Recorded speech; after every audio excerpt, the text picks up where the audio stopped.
Hey, what's good, y'all? So as some of y'all know, I've been playing some more Call of Duty Zombies and trying to get back into things because it's been a while. I wanted to spice some things up though, because for all these years, I've been using the same weapons over and over. Recently, I was scrolling through the Steam Workshop and I found this mod that added all kinds of crazy wonder weapons and stuff to the game. So I wanted to see what all they did and how they performed on round 100. Alright, y'all, so I'm gonna be trying this on the map Revelation. First, I spawned in and I bought Quick Revive. One thing I noticed right off the bat is that this mod gives abilities to pretty much every single perk in the game. I hit the Gobblegum machine and got a shopping free so I could open up the map easier. And I know I'll be using some overpowered Gobblegums, but guys, I didn't use a perkaholic, so don't flame me too hard. Anyways, I started hitting the box, and the first wonder weapon I got was the katana, which is already in this map, but when you pack a punch it with this mod, it does some pretty crazy stuff. I'll get into that in a bit though. Next up, I got the RNG Gat, which I was kind of excited to try because I had a lot of features to it. Basically, whenever you shoot, a random effect happens, but if you shoot it too much, then something bad happens. So yeah, these are the two that I got right off the bat, but I'm gonna be trying some more out later. I don't remember if the original katana in this map was like this, but I noticed that when I was running around, it gave me some like crazy speed, so I figured this would probably be good if you're like training zombies or something. Overall though, it was just good for getting around the map, so that helped a lot. I started the rituals, and bro, this shit had some crazy range on it. Just the base weapon alone seemed really good, so I was curious how the pack-a-punch version would be with the full features. Alright y'all, so I bought my perks, and whenever I bought Juggernog, I realized that it literally just gave me God mode. I opened up pack-a-punch, and I pack-a-punched my RNG Gat and my katana, and it was kind of crazy because doing it added like entire new features to them, which I wasn't really expecting. It seemed like all was going good, and so I tried killing the Margwa boss, and then I realized that these didn't do anything, so I had to start hitting the box again. And that's when I got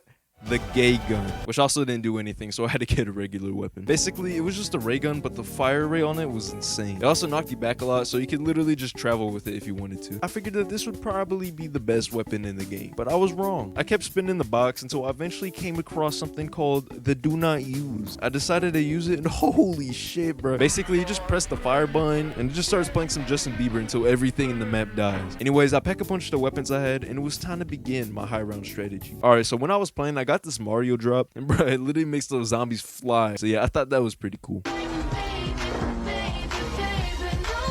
Alright y'all, I finally made it to round 100, and I just realized then that I got super lucky because I got the bug rounds on round 99, but if I got them on round 100, that would have screwed up my entire run. So yeah, it was time to test out the wonder weapons I had and the wonder weapons I haven't even gotten yet. So first, we're going to start out with the weapons I haven't tried yet. Alright, so first, we got this sickle hook type thing. Whenever I got it, I honestly thought it was going to be trash because it was one of those equipment type things, but bro, this is literally one of the best weapons in the game. You can throw them and they kill anything in their path. It's also pretty good because if you're stuck, you can just use them to get out of whatever situation you're in. I was looking at the Steam page for this mod, and apparently you can also throw them at people if you're playing co-op, and what it does, it just brings them to where you are. So yeah, that's pretty crazy. But yeah, for these, I'm gonna have to give them a 9 out of 10. Alright, so next we got this shield called the Shield of Silence. I thought it was gonna be invincible, but it was literally just a regular shield, so it broke. But I got it again, and it has this ability that was pretty cool. It just pretty much kills everything in front of you, and it has this cooldown, so that way you can't use it all the time. It's pretty cool, but overall, it's definitely one of the weaker weapons, so I'm gonna have to give it a 5 out of 10. Alright, so next up we have this wrench wonder weapon, and I was kind of confused on how to use it at first, but it turns out it's actually pretty cool. So basically, you can use it to put down deployable stuff like turrets, whatever this thing is, and also teleporters, which is probably the coolest thing. Each of them also has its own level, and you can pack a punch it too, which I'm assuming just upgrades everything. But yeah, it's pretty solid. I just don't know how practical it is and if it's worth taking up a whole weapon slot, so I'm gonna have to give it a 7 out of 10. Alright, so this one's interesting. You pretty much just shoot this one at the ground or a zombie or wherever, and it propels you into the opposite direction. In some cases, I can see this being kind of useful. However, you do have to be careful because it will fling you into a death barrier. I think it's pretty cool and definitely really fun to use, but again, I don't think it's that practical, so I'm gonna have to give it another 7 out of 10. There's also this weapon, which doesn't work in solo to my knowledge, but in co-op, it basically just lets you revive people from a distance. So yeah, I think that's pretty cool. Alright guys, so we're finally at the main weapons I showed y'all before. So let's get right into it with the gay gun. This was definitely one of the most disappointing weapons. I thought it would be good, but it ended up just being pretty ass. Around the 40s or so, I noticed that I wasn't killing the zombies very easily, and sometimes it would leave crawlers. And on top of that, when you're doing an actual high round, the knockback is so annoying, and it pretty much just isn't good at all for anything past the early rounds. So yeah, I'm gonna have to give this one a 2 out of 10. Alright, so next up,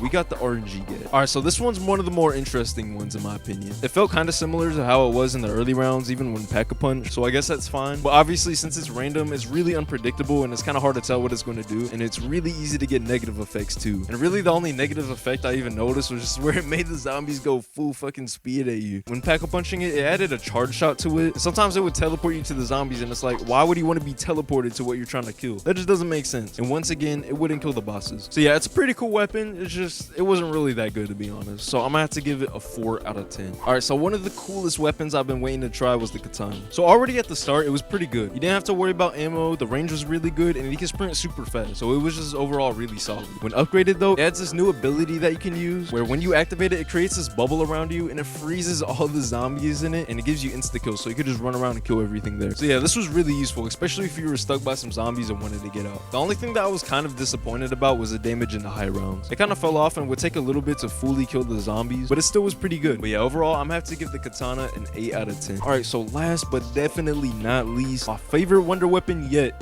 the Bieber speaker. For a while, I was actually kind of disappointed, but I realized that I wasn't even using it correctly. You had the option to just hold the fire button down, and it would literally just kill every single thing in the millisecond it spawned. The only problem with it is that it would just eat through ammo. I figured out though that you could just click it and it would just do the whole thing for you and just use only one of the ammo. It wasn't as fast, but it still got the job done. And it was the only weapon that would kill all the bosses, and it would also do it instantly pretty much. So for that, I'm gonna have to give it a 10 out of 10. But yeah, y'all, this is my first time making a full gameplay related video on my channel. And also, y'all, I just want to say thank you so much for 1,000 subscribers. I really appreciate it, and I got a lot of stuff coming for y'all, so stay tuned. But yeah, if y'all enjoyed the video, feel free to drop a like and sub, and peace.